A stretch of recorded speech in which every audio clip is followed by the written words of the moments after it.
Welcome to Sweet Life Beat Life. We hope this video helps. You start by opening Google Pay and updating the app. This prevents compatibility errors.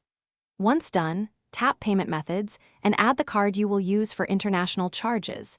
Choose Visa or MasterCard if available, then complete OTP verification so your bank recognizes the device.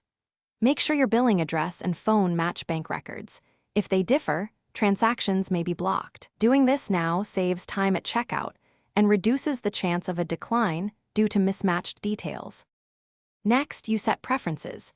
Pick a default payment card for international charges and add a backup card to avoid interruptions. Then, enable online payments and 3D Secure through your bank. This verifies transactions. It's why some payments request an OTP. Turn on SMS and email alerts so you spot suspicious activity instantly. Also, when you're paying, confirm whether the merchant charges in their local currency or your billing currency. Make the choice that minimizes fees, because dynamic conversion costs can be significant. Finally, authorize the payment using your fingerprint, PIN, or the OTP from your bank. Keep the receipt and merchant name for records.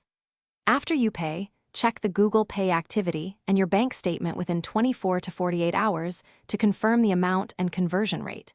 If a payment fails, first confirm your card permits international transactions and that no temporary limit or travel lock is active.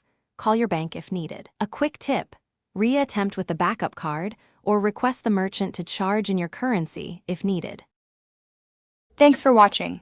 Consider subscribing if we helped you.